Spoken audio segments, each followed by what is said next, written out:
안녕하세요. 집신도 짝이 있고 결혼할 인연도 따로 있다는 옛말이 있듯이 이혼할 사람들도 따로 있나 봅니다. 저는 현재 30대 후반의 여성으로 이혼한 지는 이미 꽤 시간이 흘렀어요. 가끔씩 제 옛날 이혼 이야기를 떠올려보면 이제는 화가 나거나 열불이 나지는 않아요. 이혼 초반에는 떠올리는 것마저도 스트레스라 매일을 명상과 요가로 잡념을 떨쳐내는 데 쓰곤 했죠. 저에게 첫 결혼은 마치 폭풍 같은 것이었어요. 만난 지 6개월 만에 결혼하고 6개월 만에 이혼했으니까요. 그게 가능했던 이유는 저희가 친정아버지의 중매, 맞선으로 만난 사이였기 때문이에요. 요즘에는 맞선 같은 걸 잘 보지는 않지만 저희 아버지는 생각이 좀 옛날 분이시라 좋은 혼처가 있으면 무턱대고 저희 두 자매에게 붙여주려고 했거든요. 저는 생각보다 수동적인 사람이라 중매나 맞선, 소개팅이 그렇게 거부감이 있는 사람은 아니었거든요. 저와 남편이 처음 만날 날은 봄에서 여름으로 넘어가는 꽃피는 계절이었어요. 남편의 직업은 의사였고 저는 일반 회사원이었죠. 아버지는 병원에서 남편을 보고는 결혼하지 않은 걸 확인하고 딸과 맞선을 보라고 권했고 남편이 그에 응해 맞선 자리에 나오게 된 거죠. 어지간히도 딸을 의사와 결혼시키고 싶었던 모양이었어요. 저희는 생각보다 많은 이야기를 나누었고 무엇보다 남편의 적극적인 구애로 만난 지 6개월 만에 결혼을 하게 됐어요. 친구들은 1년을 만나봐야 된다고 말했지만 남편과 아버지는 빨리 결혼하라고 부추기는 바람에 빨리 결혼하게 된 거죠. 시댁은 시골에서 농사를 짓고 계셨기에 남편 결혼에 도움을 주실 수 없는 상황이었고 남편은 개원을 앞두고 있어 모아둔 돈도 모조리 다 쓴 상황이었어요. 그래서 어쩔 수 없이 그 당시 제가 살고 있던 아버지 명의의 집에서 신혼살림을 차리게 됐어요. 그때 아버지는 의사 사위를 갖게 해준 저에게 그 아파트 명의를 제게 이전해 주셨어요. 그런데 결혼 전 딱 한 가지 걱정되는 게 있었어요. 남편의 비싼 물건에 대한 애정이요. 사치와 낭비라고 하면 좀 너무할지도 모르지만 제 눈에는 그렇게 보이더라고요. 지금 당장 돈도 없는데 엄청 고가의 물건을 사들이지를 않나? 무조건 좋은 걸 사야 한다고 하지를 않나? 저는 솔직히 일반 회사원으로 일했기 때문에 생각보다 소비 규모가 작은 편이었는데 남편은 그렇지 않더라고요. 빚뿐인데도 돈을 펑펑 쓰는 남편이 불안했지만 그 당시에는 알아서 잘 조절할 거라는 생각을 했어요. 혹시라도 조절이 되지 않으면 내가 조절해주면 될 거라는 오만한 생각까지 했었죠. 저희 결혼에 문제가 생긴 건 결혼식 바로 전날이었어요. 그날 남편에게 오래 사귀었던 여자가 있었다는 걸 알게 됐죠. 솔직히 예전 여친이 없었을 거라는 생각은 안 해요. 제가 첫 여자라는 웃기지도 않는 착각을 하는 것도 아니고요.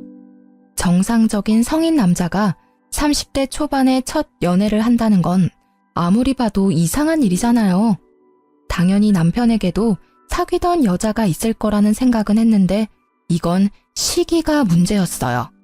제가 그 여친의 존재를 알게 된 건 남편이 찍어준 제 웨딩드레스 사진을 보던 도중이었어요. 제게 폰을 맡기고 화장실을 가는 남편을 보며 저는 신나게 제가 입었던 드레스를 보고 있었어요. 그런데 손가락을 잘못 누르는 바람에 사진 휴지통으로 들어가게 되고 그 휴지통 안에 웬 젊은 여자의 셀카 사진이 있는 걸 발견했어요. 보통 휴지통은 30일 전 사진까지 저장이 되고 이후 순차적으로 삭제가 되는데 이 사진이 휴지통 안에 있다는 건 요 한 달간 만나서 사진을 찍었다는 게 되잖아요. 게다가 그 사진첩 안에는 둘이서 팔짱을 낀 사진이나 배경으로 유명 여행지가 찍힌 사진이 많았어요. 아무리 봐도 최근이라는 생각이 들어 남편이 오자마자 그 사진을 들이밀며 말했어요. 이 여자 누구야? 설마 바람핀 건 아니지? 팔짱도 끼고 여행도 같이 간 것 보니까 보통 사이는 아닌 것 같아서 묻는 거야. 진짜 다른 여자 만난 거야? 나랑 사귀면서? 아니야.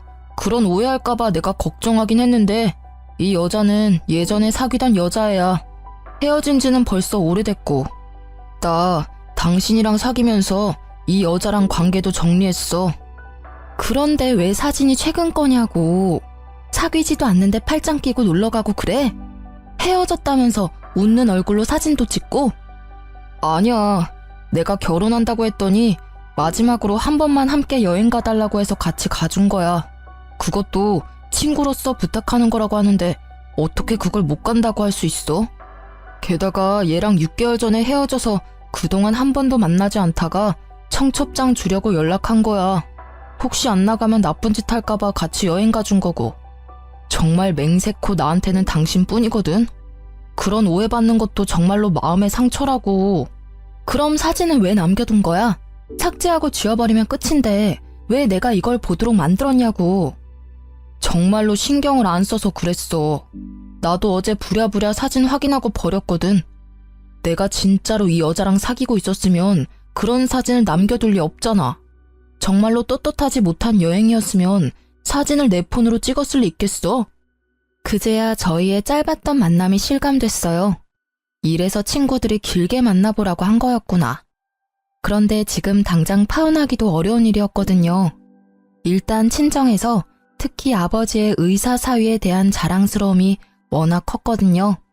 온 동네방네 돌아다니며 소문을 다 내셔서 지금 파혼을 결정하면 아버지 얼굴에 먹칠을 할 것 같았어요.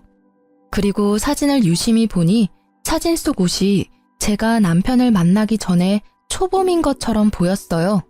그래서 최대한 단순하고 편하게 생각하기로 했어요.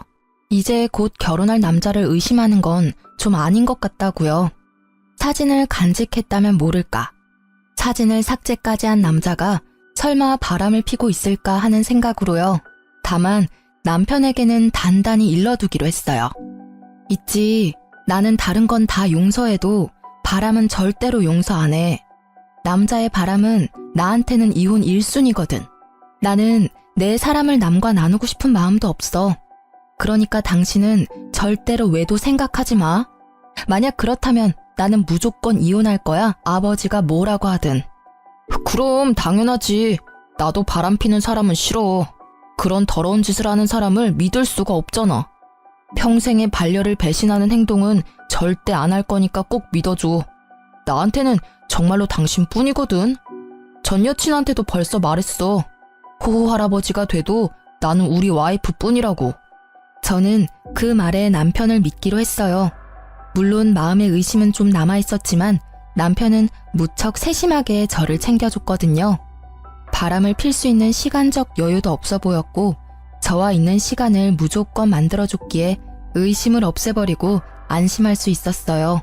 그렇게 평화로운 결혼 생활이 될 거라고 생각했는데 그리 쉽게 넘어가지는 않더군요. 그날에는 남편이 집에 없었어요. 1박 2일로 남자 동기들과 낚시 여행을 가는 날이었거든요. 한 달에 한 번씩 또는 2달에 한 번씩 꼭 가는데 저도 처음에는 의심해서 따라간 적이 있었는데 정말로 친구들끼리만 모여 노는 자리였어요. 몇 번 따라가고 난 뒤부터는 괜히 의심하는 것 같아서 따라간 적 없었어요. 그날은 인쇄할 게 하나 있었는데 퇴근한 후에 연락을 받은 거라 집에서 인쇄를 하려고 했어요. 저는 집에서 컴퓨터나 노트북을 잘 쓰지는 않거든요. 핸드폰도 있고 웬만한 건 회사에서 처리가 가능하니까요. 그래서 신혼집에 있는 컴퓨터는 남편이 가끔 일을 하거나 자료를 찾거나 게임을 할 때 사용하곤 해요. 컴퓨터가 잠겨져 있지 않아서 정말 아무 생각 없이 남편 컴퓨터를 열고 자료를 다운받았어요. 그런데 다운받은 자료가 없더라고요. 어딜 갔는지 모르고 이래저래 뒤지다가 메모장으로 된 파일을 모두 열어보게 됐죠. 그러다가 발견한 거예요. 남편의 카톡 대화 내용이 저장된 문서. 얼마 전 남편은 새로운 폰으로 바꿨는데 그때 이걸 백업하느라 컴퓨터에 저장해둔 대화 내용인 듯 보였어요. 상대방 이름은 동기 춘식이로 되어 있었는데 생각 없이 내용을 훑다가 저는 눈알이 돌아가는 줄 알았어요. 그 대화의 주인공은 춘식이가 아니었어요. 당연히 남자일 거라고 생각했던 대화의 주인공은 여성이었죠. 그걸 대화만으로 어떻게 알았냐고요? 당연히 알 수밖에요. 남편이 동성애자가 아닌 이상 남자를 자기야라고 부를 리가 없을 것이며 무엇보다도 구두나 백, 화장품을 요구하는 대화가 가득했으니까요. 그것뿐이라면 차라리 다행이죠. 그 대화 내용 중간중간에는 사진이라고만 적혀 있는 곳이 있었는데 실제 사진은 없었어요. 그런데 그 사진 아래 위로 적힌 글들이 너무 적나라했어요. 두 사람이 어디까지 가까운 사이인지를 말해주는 문장으로 가득했거든요. 요즘 폼이 좋네? 몸매 관리 중이야? 이런 품평 같은 대화는 물론 방금 보고 왔는데 또 보고 싶어 같은 대화. 심지어는 지금 와이프는 여자로서 매력이 1도 없어서 그냥 그 여자 재산 때문에 잠시 살아주는 것뿐이야. 지금은 내가 쓰는 돈 다 대주니까 참고 사는 거지. 얼굴도 볼 것 없고 주부로도 빵점인 여자야. 그나마 돈이 많은 게 장점이지. 이 정도로 빡치는 내용도 있었어요. 둘의 마지막 대화는 말이죠. 자리가 잡히고 개혼할 때 진빚 다 갚고 나면 와이프랑 헤어지고 당신이랑 살 거야. 그때 되면 빚도 없을 거고 돈 잘 버는 의사 되어 있을 테니까 조금만 참고 기다려줘. 이게 그 대화의 마지막이었네요. 저는 그 대화 내용을 보는데 눈앞이 깜깜해지는 게 곧 졸도할 것 같더라고요. 손을 벌벌 떨면서도 정신을 애써 부여잡으며 그 메모장을 복사해서 제 폰으로 보냈어요. 혹시 몰라서 제 모든 흔적을 다 삭제하고 모른 척 했어요. 물론 이 대화 내용도 증거가 되겠지만 확실한 증거를 잡으려고 생각했거든요. 남편이 중간에 그걸 알아차리고 선수 칠 수도 있잖아요. 남편을 기다리는 시간은 정말 너무 고통스러운 시간이었어요. 화가 났다가 울기도 하고 내가 뭘 잘못했나 싶은 생각까지 들었죠. 그리고 남편이 도착했을 때 남편의 손에는 제가 좋아하는 꽃과 간식이 들려 있었어요. 그걸 보고 저는 화가 더 났어요. 제 비위를 맞춰 돈이나 뜯어내려는 이 남자를 지금 당장 내쳐버리고 싶었어요. 당장이라도 그 여자가 누구냐고 물으려고 했는데 아주 잠깐 그런 생각이 들었어요. 내가 이혼해주면 나랑 헤어지고 그 여자랑 잘 살겠지? 하는 생각이요. 이번에 내게 진실을 말하고 용서를 구한다면 그 여자와 모든 관계만 끊어준다면 나중에 후회할지라도 지금 딱 한 번만 눈 감아주기로 생각했죠. 요즘 많이 바쁜 것 같네. 혹시 나 놔두고 바람 피는 건 아니지? 나한테 이렇게 잘해주는데도 당신 너무 바쁘니까 걱정되고 그래. 그 말을 꺼내고도 마음속으로는 제발 미안하다고 이야기해주길 바라는 제가 있었어요. 그럴 일 없어. 자기가 요즘 예민한 거야. 나한테는 당신뿐이니까 걱정하지 마. 알았지? 당신 좋아하는 마카롱이랑 장미꽃도 사왔어. 이거 보고 기분이 좀 좋아졌으면 좋겠는데. 궁금한 게 하나 있는데 당신은 나 어디가 좋아서 결혼하자고 한 거야? 특별히 예쁜 것도 아니고 음식을 잘하는 것도 아니고. 어디가 좋냐니. 난 당신이 상냥한 게 좋아. 내가 가끔씩 하는 어려운 부탁이나 요구도 다 들어주잖아. 이렇게 한 달에 한 번 친구랑 1박으로 놀러 갈 수 있는 남편은 거의 없지. 안 그래? 당신이 착해서 내가 이렇게 복에 겨운 생활을 하는 거니까. 그 이야기에 저는 그때의 대화가 생각났어요. 그리고 이 남자의 말에 담긴 진심을 읽을 수 있었죠. 착하다? 그건 멍청하다는 뜻인 거예요. 아무것도 모르고 돈만 대주는 바보 같은 년이라는 뜻. 난 착한 사람 아닌데? 왜 당신이 그렇게 생각했는지 모르겠네. 아, 내가 자기 신용카드 금액 모자랄 때마다 보태줘서 그렇구나? 그것만 있는 건 아니지만 그런 것도 도움은 되지. 다른 게 더 많아. 구체적으로 생각나는 게 없었겠죠. 저를 그저 물주로만 생각했으니 다른 게 생각날 리가 있나요? 그래? 그렇다면 다행이고 내가 주는 애정은 나중에 다 돌려받을 테니까. 응? 그게 무슨 소리야? 내가 자기한테 빌려준 돈들 어차피 자기가 돈 많이 벌면 나한테 갚아줄 거잖아. 안 그래? 솔직히 우리 집은 아버지가 돈이 좀 있어서 그렇지 나 자체는 가진 게 크게 없잖아. 그러니까 나도 의사 남편 덕 좀 보겠다는 거지. 아, 그건 걱정 마. 그때가 되면 다 알아서 해줄게. 당신한테 지금 신세 지고 있는 것도 그때쯤에는 다 갚아줄 거야. 고생시키지 않고 호강시켜 줄게. 아버지도 의사사위 좋아하셔.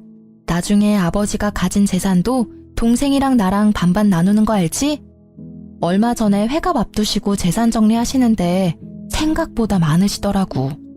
아버지가 자기 죽고 나면 이 돈 정확하게 반반 나눠서 준다고 나한테 의사 남편 잘 보필하라 하시더라고. 이 말은 당연 거짓말이었어요. 그런데 눈앞의 남자는 침을 꼴깍 삼키더라고요. 어지간히도 제가 던진 미끼가 먹음직스러웠나 보더라고요. 장인어르신도 참, 우리는 그런 거 없이도 잘 지낼 건데, 그렇지? 그렇지. 우리 잘 지내보자. 그리고 결혼식 전에 내가 한 이야기 기억하지? 난 바람 피는 사람이 이혼 사유 1위야. 바람만 피지 않으면 내 마음의 변화는 없을 거야. 저는 남편의 얼굴을 봤어요. 전혀 찔리는 구석도 없이 태연한 그 얼굴. 거짓말과 거짓 행동이 몸에 밴 그런 만들어진 미소였죠. 잘 알지. 나도 앞으로도 계속 노력할게. 우리 좋은 부부 사이가 되자. 알았지? 좋은 부부 사이는 무슨 돈에 눈이 먼 욕심쟁이 주제에. 남편의 말에 진짜 뜻이 보이기 시작하니 하나부터 10까지 제게 거짓말을 한 것들이 떠오르더라고요. 저는 이놈을 용서할 수 없었어요. 그래요, 이놈. 사람이 아닌 놈이죠. 이혼을 결심한 저는 남편의 뒤를 캐어 증거를 더 모으기로 했어요. 이때 저는 결혼과 함께 퇴사를 한 직후였기에 전업주부로 집안일만 하는 중이었으니 시간은 남아 돌았죠. 제 폰에 옮긴 메모장을 정독하며 두 사람의 패턴을 정리했어요. 어디에서 자주 만나는지, 무엇을 자주 하는지, 그리고 두 사람의 대화에서 특정 장소가 자주 언급되는 걸 발견하고 저는 그곳으로 가서 상간녀의 모습을 확인하기로 했어요. 하루, 이틀, 사흘, 그렇게 일주일이 지나고 남편이 내게 친구와 회식이 있어 늦는다는 문자를 보내왔어요. 그리고 저는 얼마 뒤 제 눈앞에 보이는 남편의 모습을 보며 오늘 상간녀를 볼 수 있을 거라고 확신했죠. 그리고 역시 상간녀가 모습을 드러냈어요. 그 여자의 얼굴을 보고 저는 더 놀라고 화가 났어요. 남편과 오랫동안 만났다가 헤어졌다는 결혼식 직전에 제게 들킨 전 여친이었거든요. 소리라도 지르며 당장 뛰어가고 싶은 것을 꾹 참았어요. 참을수록 복수는 속이 시원하겠죠. 지금 당장은 바람난 남편 뒤늦게는 못난 여자처럼 보일 테니까요. 죽어도 그렇게 보여주기 싫었어요. 잘못은 남편 놈과 저 상간녀가 했는데 말이죠. 저는 그 뒤로도 그 여자의 뒤를 캐기 시작했어요. 그렇게 여자를 쫓아다닌 지 3일 만에 그 상간녀가 만나는 사람들을 보다가 아주 좋은 복수 방법이 생각났어요. 저는 그 자리에서 제 여동생에게 전화를 걸었어요. 그리고 이렇게 말했죠. 상견례 날 10분 정도 늦게 갈 거라고 말이죠. 사실 여동생은 그 다음 주에 상견례를 앞두고 있었어요. 여동생이 시집가는 그 집안도 교육자 집안으로 아버지가 좋아할 만한 교양 있는 분들이셨죠. 자기야, 내가 오늘 중요한 날이니까 시간 비워두라고 했지? 오늘 일정 있던 건 아니었어? 오늘은 일정 없어. 근데 오늘 무슨 날이야? 그건 도착할 때까지 비밀인데. 일단 정장도 입고 좀 꾸미고 와. 알았어. 어디 좋은 데 갈 거야? 싱글벙글 웃는 남편은 좋은 곳에 간다고 생각한 것 같더라고요. 격식 있는 옷을 입어야 입장이 가능한 곳이라고 생각했나 봐요. 저는 차에 타고는 일부러 내비에 주소를 입력하지 않고 직접 어디로 가야 하는지 방향을 알려줬어요. 남편은 귀찮아했지만 별말 안 하고 잘 따라왔어요. 남편은 이상하게 생각한 듯 했지만 그래도 무사히 상견례 장소에 도착할 수 있었죠. 제가 도착한 시간은 본래 상견례 시간보다 10분 정도 늦은 시간이었어요. 가게 룸에 모든 가족이 들어가 있는 걸 확인하고 안으로 들어갔어요. 남편에게는 들어가기 직전에 말해줬죠. 오늘 내 동생 상견례 있어서 온 거야. 뭐? 처제 상견례? 당신이 그걸 왜 비밀로 한 거야? 하고 애써 웃는 남편의 모습이 뭔가 찝찝해 보이더라고요. 아무래도 상간녀가 이번 주 상견례 있다고 이야기한 모양이더라고요. 이럴까봐 미리 이야기 안 한 건데 이때는 정말 다행이라고 생각했어요. 주인공이 다 모이지 않으면 안 되잖아요. 저와 남편이 들어가자 사돈 될 사람들 가족이 앉아 있더라고요. 그리고 그 자리에 상간녀도 앉아 있었죠. 제 여동생의 예비 신우였던 상간녀가 이내 제 남편을 발견하고는 얼굴에 핏기가 사라졌더라고요. 저는 제 옆에 선 남편을 보았어요. 남편 역시 무척 경직된 얼굴로 표정을 숨기지 못하더라고요. 여동생이 자리를 정해줬는데 하필 상간녀 바로 앞자리가 남편 자리더라고요. 서로 눈도 못 마주치고 삐걱대는 모습이 제 눈에는 얼마나 잘 보이던지. 이쪽은 저희 언니예요. 그리고 그 옆에 있는 사람이 저희 형부예요. 동생이 저희를 소개해주고 나서 저는 인사를 드렸죠. 그쪽 부모님께 공손히 인사한 후 저는 상간녀의 얼굴을 일부러 빤히 쳐다봤어요. 상간녀도 이상하다는 생각이 들었는지 제 눈을 피하더라고요. 안녕하세요. 근데 그쪽 여동생분은 제가 어디서 뵌 것 같은데. 저는 모르겠는데요. 아마 다른 사람과 착각하신 것 아닐까요? 상간녀는 재빠르게 모른다며 제 말을 끊어내더라고요. 저는 웃으며 답했어요. 저도 직접 뵌 적은 없어요. 그런데 사진으로 한번 본 적은 있네요. 몇 개월 전에 본 거라 긴가민가 하긴 한데 아마 제가 생각하는 그분이 맞는 것 같아요. 혹시 제 말이 계속 이어지자 갑자기 남편이 저를 잡아 끌더라고요. 여보, 나 차에 뭘 놔두고 와서 가져와야 될 것 같아. 잠시만 밖에 같이 나가줘. 혼자서 들고 오기 힘들어서. 지금 나가는 건 너무 예의 없는 행동이지. 적어도 식사 다 하고 나가는 길에 가져오면 또 몰라도. 그리고 차에 아무것도 없던데 뭘 가져와? 당신 오늘따라 이상하게 왜 이렇게 안절부절 못해? 아니야. 누가 안절부절 못한다고 그래. 진짜로 일이 있어서 그래. 그래? 그럼 잠시만 있어봐. 저는 저를 끌어당기는 남편을 잠시 멈추고 일어서서 여동생의 사돈어른을 향해 공손히 말씀드렸어요. 사돈어르신, 초면에 이런 말씀 드리는 것도 죄송하긴 한데 그래도 축하는 드려야 할 것 같아서요. 조만간 의사사위 생길 수도 있으시겠네요. 제 말에 사돈댁 두 분이 의아한 표정으로 저를 보더라고요. 남편과 상간녀 얼굴은 아주 망가졌고요. 그게 무슨 소리예요? 사돈처녀, 우리 딸은 아직 사귀는 사람도 없고 결혼 이야기도 없는데. 아, 모르셨군요. 두 분의 따님께서 현재 제 남편과 사귀고 있거든요. 저와 만나기 전부터 저와 결혼한 지금까지 매주 매달 지속적으로 만나고 있어요. 게다가 이 남자는 저와 헤어지고 그쪽 따님과 결혼하고 싶다네요. 의자가 뒤로 넘어지는 소리가 들리고 저희 아버지의 고함 소리가 들렸어요. 대체 그게 무슨 소리야? 최서방이 뭐를 어째? 양가 부모님이 모두 놀랐지만 저희 친정아버지는 곧 숨이 넘어갈 만큼 놀라고 말았죠. 그리고 그런 아버지의 모습을 보더니 남편이 재빠르게 무릎 꿇고선 제게 애절하게 말하더라고요. 당신이 무조건 오해하고 있는 거야. 어디서 뭘 듣고 왔는지 모르겠지만 이런 좋은 자리에서 꺼낼 이야기는 아닌 것 같아. 응? 제발 부탁인데 우리 나가서 이야기하자. 조용한 데서 오해 좀 풀자고.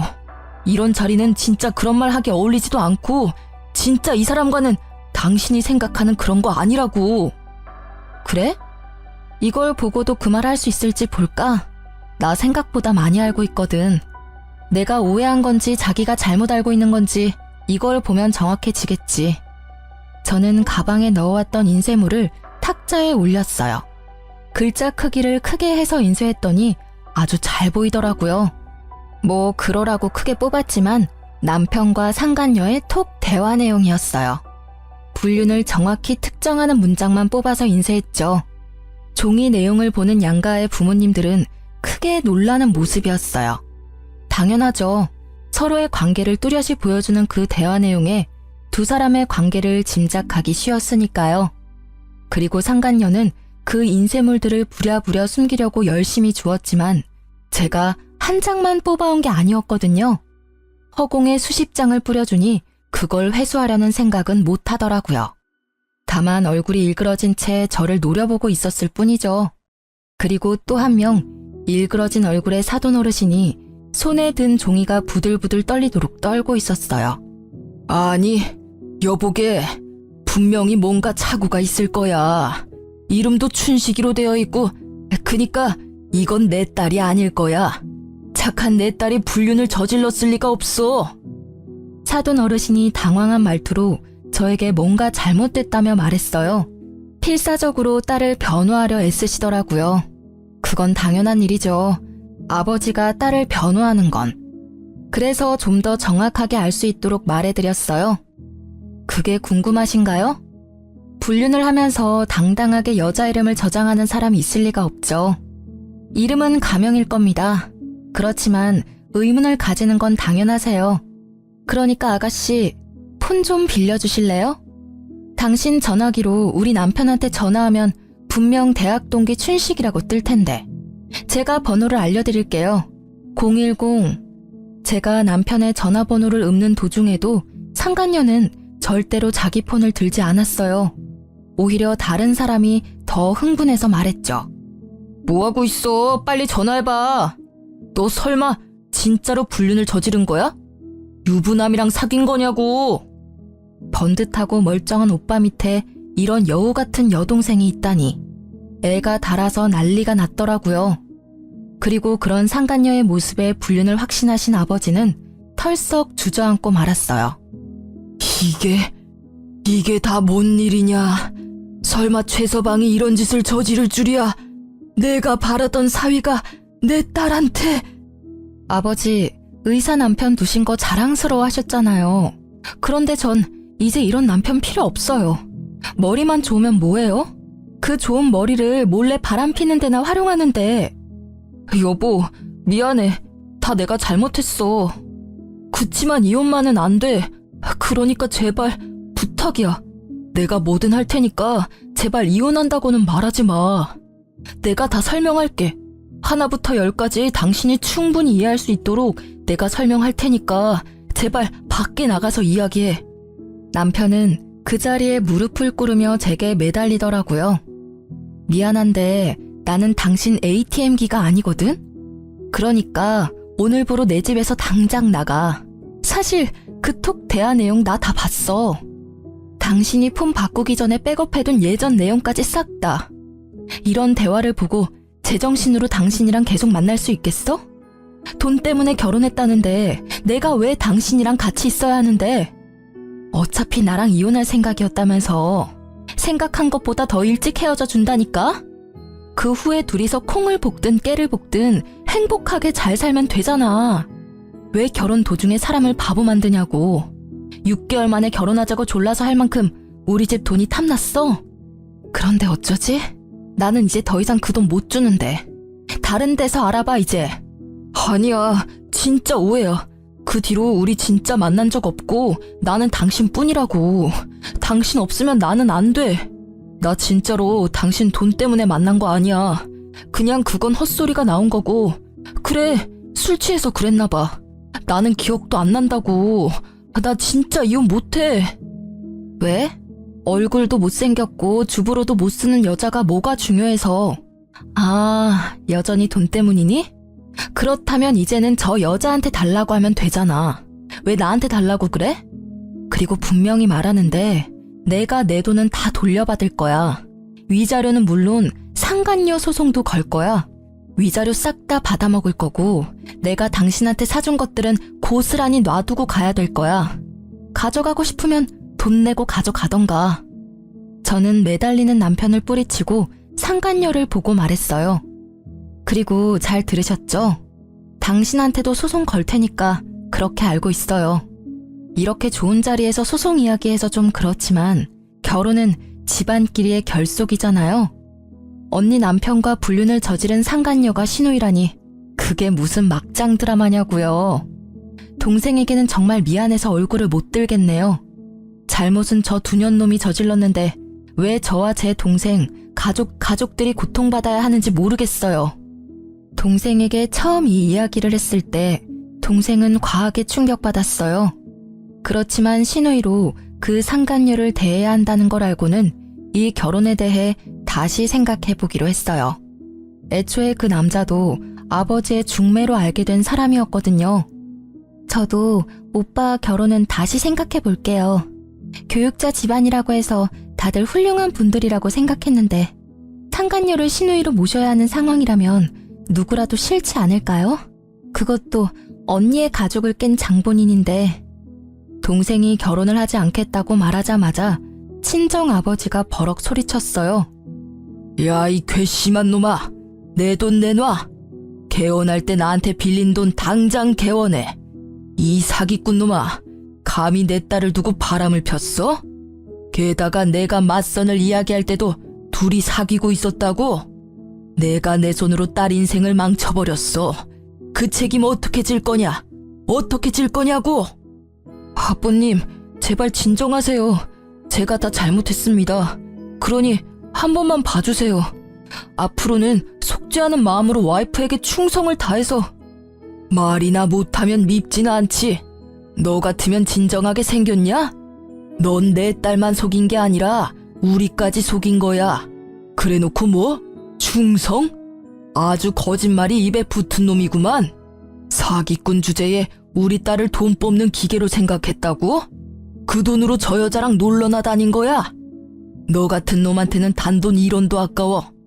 내가 줬던 돈 다 돌려주지 않으면 너 일할 때마다 찾아가서 돈 갚으라고 시위할 거야. 저는 저보다 더 흥분한 아버지를 말리느라 힘들었어요. 솔직히 제가 하고 싶은 말들을 아버지가 다 해버리셨거든요. 결국 남편은 아버지에게 빌린 돈 7천만 원에 의원 개원을 명목으로 빌린 대출금 1억 5천까지 고스란히 빚으로 떠안게 됐어요. 게다가 그뿐만이 아니었어요. 이번 달까지 쓴 엄청난 금액의 신용카드 금액에 곧 이혼 소송으로 지불해야 할 위자료도 내야 했죠. 그러니 사색이 되어 있더라고요. 얘야, 뭐라고 말 좀 해봐. 저 사람들 말이 다 사실이냐? 네가 진짜로 유부남이랑 만난 게 맞아? 어떻게 네가 그럴 수가 있어? 우리가 너를 어떻게 키웠는데? 저쪽 집은 저쪽 나름대로 뒤집어졌더라고요. 파혼당한 상간녀의 오빠도 자기 여동생을 추궁하더라고요. 너 때문에 내 인생 망했어. 지금 네가 저지른 일 때문에 내 인생이 얼마나 꼬인 건지 알기나 해? 미치려면 적당히 미쳐야지. 왜 남의 인생에 피해를 주고 난리야? 내가 뭘 잘못했는데? 난 잘못한 거 없어. 내가 먼저 사귀고 있던 남자였다고. 뺏긴 건 저 여자가 아니라 나라고.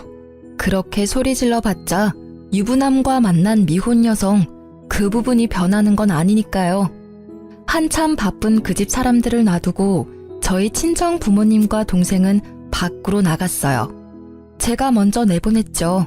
어차피 이혼은 제가 하는 거고 두 분 부모님이 너무 흥분해서 곧 쓰러질 것처럼 보였거든요. 그 뒤로 제가 밖으로 나오는데 남편이 저를 쫓아 나오더라고요. 여보, 내가 그 여자랑 헤어질게. 맹세코 그 여자랑 더 이상 만나지 않을 테니까 나 버리지 마, 응? 지금은 안 돼. 아직도 정신 못 차렸네. 그럼 헤어지겠다는 소리를 왜 밖에 나와서야 하는 건데? 헤어질 거면 그 여자 있는 자리에서 선언했어야지. 아직까지 그 여자가 신경 쓰이나 봐? 이 상황에서도 참 대단한 사랑이네. 그 여자가 그 헤어지자는 말 들을까봐 신경 쓰는 걸 보니 한 번 속았으면 많이 속은 거야. 두 번 다시는 안 속을 거고 당신이 진짜 그 여자랑 헤어진대도 나는 이제 상관없는 일이야. 우리는 이제 이혼할 거니까. 그리고 당신 얼굴 꼴도 보기 싫으니까 오늘 중으로 집에서 나가줘. 아니면 당신 물건 싹 다 용달차에 실어서 시골에 있는 시댁으로 보내버릴 테니까. 결국 제 으름장에 남편은 불이 나게 집으로 가 자기 물건을 챙기더라고요. 홈캠으로 보니 비싼 물건부터 쭉 쓸어 담는데 저런 본성을 내가 왜 여태까지 몰랐을까 하는 생각만 들었어요. 그리고 이후 전 남편은 연락이 없었어요. 그런데 의외의 사람이 저를 찾아왔더군요. 바로 여동생과 결혼하기로 했던 남자였어요. 상간녀의 오빠요. 그는 상간녀를 데리고 저를 찾아왔어요. 이렇게 찾아와 죄송합니다. 정말로 사죄의 말씀을 드려야 할 것 같아서 동생을 데리고 온 겁니다. 집안에 분란을 일으키게 돼서 죄송하게 생각합니다. 아, 뭐해? 빨리 사과드려. 우습게도 상간녀의 오빠와는 달리 상간녀는 상당히 삐딱한 모습이었어요. 왜 내가 사과해야 해? 그 남자는 내 남자였어. 이 여자가 나중에 와서 내 남자를 돈으로 꼬신 거라고. 게다가 이 여자는 돈만 보고 결혼한 물주였거든? 나만 사랑한다고 했으니 나한테서 남자를 뺏어간 건 이 여자지. 그리고 사과할 마음이 하나도 없어 보였죠. 저는 그 모습이 오히려 웃겼어요. 두 분 여기 왜 오신 건지는 모르겠지만 저는 이제 아무렇지 않아요. 저희는 이혼하기로 했으니까 당신은 제 전 남편과 잘 만나시면 될 것 같네요. 그런데 그 남자 지금 한 푼도 없어요. 말 그대로 빈털털이죠. 저한테 다 털린 데다가 이번에 위자료도 내야 하거든요. 뭐 제가 불륜 피해자들 이야기를 들어보니 남편이 바람을 피면 상간녀 소송비를 남편이 대주기도 한다는데 그럴 돈은 없을 거예요. 그럴 돈 있으면 저희 아버지한테 빚부터 갚아야 할 테니까요. 상관없어. 어차피 자기 병원 가진 의사라 그 정도 돈쯤 금방 벌거든? 그러니까 오빠, 왜 날 여기로 데려와서 사람 짜증나게 하는 건데? 아빠도 그래. 의사 사위 두는 걸 남들이 얼마나 부러워하는데 칭찬은 못 해줄 망정. 그렇죠. 의사 돈 많이 벌어요. 그런데 그 사람 개원하느라 은행에서 1억 5천 빌렸고요. 저희 아버지한테는 7천만 원을 빌렸고 저한테도 2천 정도 더 빌렸어요. 그리고 유책 배우자라서 위자료도 상당히 나올 거고. 그 빚 청산하려면 1년 안에 결혼은 좀 힘들지 않을까요? 집을 팔면 되잖아. 그 남자 집이 평수도 넓고 꽤 노른자 땅에 있어서 돈이 된다고. 아, 그 집이요? 그 집을 자기 집이라고 했나 봐요? 그런데 어쩌죠? 그건 제 아버지 거였고 지금은 제 명의로 되어 있거든요. 결혼 전부터 아버지 명의였으니 그건 재산 분할에 들어가지는 않을 거예요. 그리고 아실지는 모르겠는데 그 남자 씀씀이가 좀 해퍼요. 이제까지는 제가 신용카드 값을 많이 메워줬는데 지금부터는 당신이 그 일을 해주셔야겠네요. 저번 달 건 카드빚이 거의 2천만 원이던데. 뭐 사랑한다면 그 정도 돈쯤 내줄 수 있죠. 안 그래요? 제 말이 계속될수록 상간녀의 얼굴은 하얗게 질려가기 시작했고 결국 마지막에는 그렇게 제잘거리던 입에서 아무 말도 나오지 않더라고요. 그리고 상간녀 오빠는 그 와중에 저에게 어필하더라고요. 이 못난이는 제가 교육을 잘 시킬게요. 그러니까 제발 제 결혼을 어떻게든 되돌려줬으면 좋겠어요. 솔직히 저는 아무 문제가 없는데 동생 때문에 이렇게 된 게 너무 억울하잖아요. 그쪽 말씀도 이해는 가요. 그치만 저희 아버지가 워낙 지금 이 사태에 분노를 하셔서요. 상간녀 당신이 호적파이고 남이 되지 않는 이상 제 여동생과의 결혼은 아마 불가능할 거예요. 남이 되더라도 이미 서로 간에 안 좋은 이미지만 쌓여서 그쪽 부모님들도 저희와 다시 연을 맺고 싶지 않으실 거예요. 저는 상간녀의 오빠에게 그렇게 말해줄 수밖에 없었어요. 이 남자가 제 여동생을 더 많이 좋아한 듯 보였어요. 그치만 어쩌겠어요? 가족을 잘 만나는 것도 복인데. 저는 헬쓱한 얼굴의 상간녀에게 아주 친절하게 말해줬어요. 상간녀님, 참 좋으시겠어요? 그렇게 사랑에 맞지 않는 남자와 다시 결혼할 수 있는 기회가 생겼잖아요. 그치만 그 사람에게 빚이 많으니까 그 빚 다 갚을 때까지 힘들게 살다가 결혼하시면 될 것 같네요. 근데 또 모르죠? 저처럼 돈 뽑아주는 기계 노릇만 하다가 돈 다 갚고 버려질지. 그건 그때 가봐야 아는 거니까 지금을 즐기세요. 이제 그 남자 솔로거든요. 뭘 해도 법에 걸리지 않잖아요. 그쵸? 제 말에 상간녀는 기분이 상한 듯 자리를 박차고 나가고 상간녀의 오빠도 부랴부랴 동생을 따라 나가더군요. 그 이후로 두 사람에게서 연락은 없었지만 나중에 들은 소문으로는 상간녀는 집에서 의절당하고 다른 지방으로 이사 갔다고 하더라고요. 그리고 1년쯤 지났을까? 백화점에 갔다가 우연히 전 남편과 마주친 적이 있어요. 여전히 비싼 브랜드만 골라서 구경하고 있더라고요. 제 버릇 남 못 준다는 말 틀린 거 하나 없어요. 아직 저와 아버지 빚을 다 갚지도 못한 주제에 고가의 물건을 사는 버릇은 고치지 못했더라고요. 일부러 다가가 아는 체 했어요. 이런 곳에서 다 보네? 잘 지냈어? 그랬더니 제가 들고 있는 봉투부터 보더라고요. 결혼 시절 전 남편이 갖고 싶다며 노래를 부르던 그 고가의 시계였거든요. 어머, 이런 데서 만나네? 잘 지내? 아, 이거 역시 알아보네. 1년 전이었으면 당신 것이 됐을지도 모를 시계야.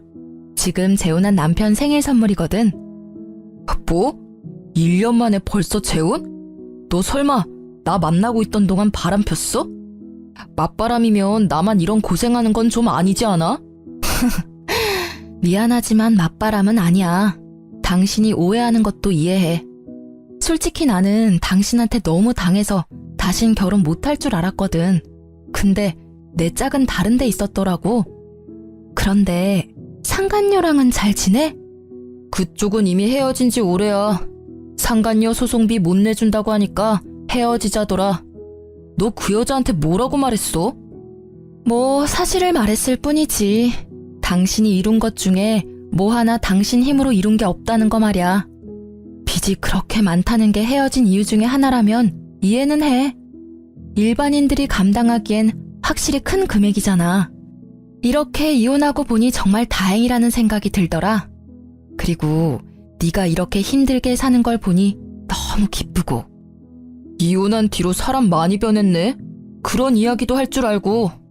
다른 사람의 불행을 자기 행복처럼 여겨도 되는 거야? 그리고 외도라고 해봐야 딱 한 번이었잖아.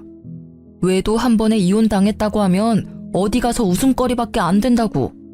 그만큼 당신이 날 믿지 못하고 사랑하지 못한 거지. 웃기시네. 외도는 한 번뿐이었지만 그동안 나한테 해온 거짓말은 하나가 아니었으니까. 얼마나 많은 거짓말을 하면서 얼마나 많은 시간을 속였을까 생각하면 지금도 겨우 가라앉힌 화가 끓어오를 것 같거든? 결국 제 말에 아무 말도 못하고 전 남편이 먼저 자리를 뜨더라고요. 하긴 지가 할 말이 뭐가 있겠어요. 할 수 있는 말이 없을 텐데. 게다가 그렇게 사치 때문에 피를 봤으면서 여전히 비싼 브랜드만 둘러보러 다니는 전 남편을 보니 이혼한 게 잘된 일이었다는 생각이 더 들었어요. 솔직히 이혼 후에 제가 언제나 즐겁고 개운한 마음이었던 건 아니에요. 힘들고 적적한 시기가 있었죠. 그렇지만 평소에 자주 연락하는 동네 소꿉친구랑 이혼을 계기로 자주 만나게 됐거든요. 나중에 알고 보니 그 친구는 저를 좋아했는데 제가 생각보다 빨리 결혼하는 바람에 저를 향한 마음을 접었다고 하더라고요. 그렇지만 이혼 후에 고생으로 몸과 마음이 너덜너덜해진 절 보고 위로해주러 왔다가 제게 고백해 오더라고요. 저는 저만을 꾸준히 바라봐준 그 친구의 모습에 그 사람과 재혼을 결심했어요. 이혼한 지 1년도 되지 않은데 재혼을 결심하는 건 힘들었지만 그만큼 그 사람의 진심을 소중히 여긴 결과였어요. 이혼 소송 끝나고 바로 혼인신고도 했고요. 재혼한 사람은 의사처럼 돈 많이 벌고 사회적으로 유망한 직업은 아니지만 무엇보다 성실하고 책임감 있는 저만을 바라봐주는 듬직한 사람이에요. 제 이혼 후에 아버지는 조건이 그리 중요하지 않다는 걸 절실히 깨달으신 것 같았어요. 물론 서로 조건이 맞으면 정말 좋겠지만 욕심을 너무 부리다 보면 나중에 저처럼 피 볼 일이 생길 수도 있으니까요. 아버지가 의사 사위를 원하지 않았다면 이런 일이 벌어지지 않았을 수도 있고 제가 이 남자를 만나지 않았을 수도 있죠. 그리고 요즘에는 무엇보다 부부 사이에는 신뢰와 사랑이 그 무엇보다 중요하다고 생각하게 됐어요. 저에게는 소중한 경험이자 두 번 다시 겪고 싶지 않은 경험이지만 이런 사람, 이런 사연도 있다는 걸 모두와 나누고 싶어서 긴 글을 써봤어요. 제 사연을 읽어주셔서 감사합니다.